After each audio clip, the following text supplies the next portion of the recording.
자, 최근 일본 불매운동이 대단히 확산되고 있죠. 일본 제품 불매뿐만 아니라 일본 여행도 가지 말자는 인식이 확산되고 있어요. 심지어 또 끊긴 일본 여행객, 전기 노선 폐지, 축소, 항공사 속출, 일본 노선까지 줄어들 정도로 예약을 안 하나 봐요. 그래서 오늘은 과연 불매운동이 일본 관광업에 진짜 큰 타격을 줄 수 있을까 한번 이야기해 볼까 합니다. 결론부터 말씀드리자면 불매운동이 성공적으로 장기화될 경우 당연히 효과가 있습니다. 근데 여기서 한 가지 짚고 넘어가야 할 게 있어요. 일본 불매운동이 확산된다 하더라도 한국 메이저 도시 대 일본 메이저 도시 간 노선은 사실상 큰 영향이 없습니다. 또 그곳 관광업에도 큰 타격을 줄 수가 없어요. 그 이유가 뭐냐? 이 노선이 워낙에 황금 노선이기도 하고 또 관광객 외에 비즈니스 목적의 사람이 굉장히 많습니다. 그래서 꾸준한 탑승객이 나와요. 거기다 중국인을 포함해 여러 외국인이 찾기 때문에 사실상 한국인만으로 큰 타격을 주긴 어렵습니다. 자, 그럼 이럴 수 있죠. 아니, 네가 방금 불매운동이 일본 관광업에 타격을 줄 수 있다 하지 않았냐? 그런데 별 영향을 못 준다 말하면 말이 앞뒤가 안 맞는 거 아니냐 하실 수 있는데, 제가 말한 일본 관광지는 도쿄, 오사카 이런 곳을 말한 게 아니에요. 바로 규슈에 있는 도시를 포함한 오사카 서쪽에 있는 소도시들, 그리고 홋카이도를 말합니다. 대표적으로 뭐가 있을까요? 후쿠오카, 대마도, 기타 규슈, 오키나와, 신치토세 이런 곳을 말하죠. 이 도시들은 한국인이 불매운동에서 안 가면 제법 큰 타격을 줄 수 있습니다. 그 이유가 뭐냐? 여긴 저가항공사들이 굉장히 많이 가는 곳이에요. 대한항공, 아시아나 말고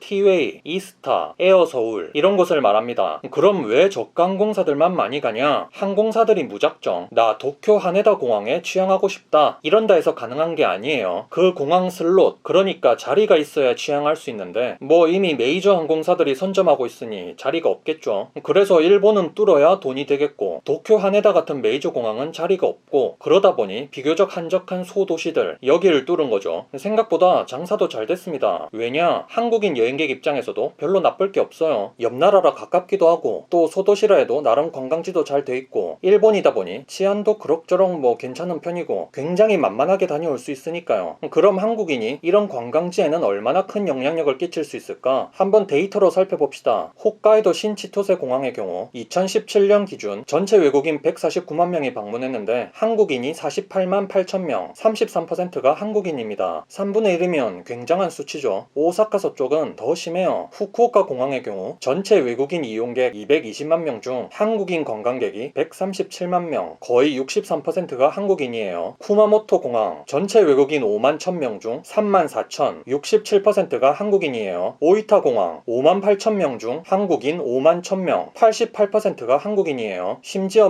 배로 갈 수 있는 시모노세키, 대마도 이즈하라항 이런 곳은 그냥 99%가 한국인이에요. 이쯤 되면 그냥 한국인 전용 관광지라 해도 되겠죠. 그러다 보니 여기 관광업 돈줄은 한국인이고, 불매운동에서 진짜 안 가면 그 동네 관광업 하는 사람들 얼굴이 어두워지는 겁니다. 왜 제법 영향력을 끼칠 수 있는가 아시겠죠? 그만큼 여태 많이 갔어요. 지금까지만 보면 불매운동 제법 괜찮게 흘러가고 있는 것 같아요. 옛날보단 반일 감정을 강요하는 오지랖포도 많이 줄어들었고 각자 알아서 불매운동을 잘 실천하고 있는 것 같아요. 우리도 할 땐 한다 이런 관점에서 상당히 긍정적으로 생각합니다. 그런데 정말 아쉬운 점이 하나 있어요. 오늘 이게 핵심이야. 대체 그게 뭐냐? 일본 여행을 가던 여행객이 일본을 취소하고 중국으로 방향을 바꾸고 있다 합니다. 저는 이 현상을 도무지 이해할 수가 없어요. 일본 불매운동을 하는 이유가 뭡니까? 물어보면 역사적으로 반성이 없다, 경제 보복을 해서 우리 경제도 피해를 끼치니까 우리도 하는 거다, 명분은 이렇죠. 근데 중국이 어떤 나라입니까? 얘는 5000년 역사의 원수예요. 일본이 역사적으로 피해를 끼친 거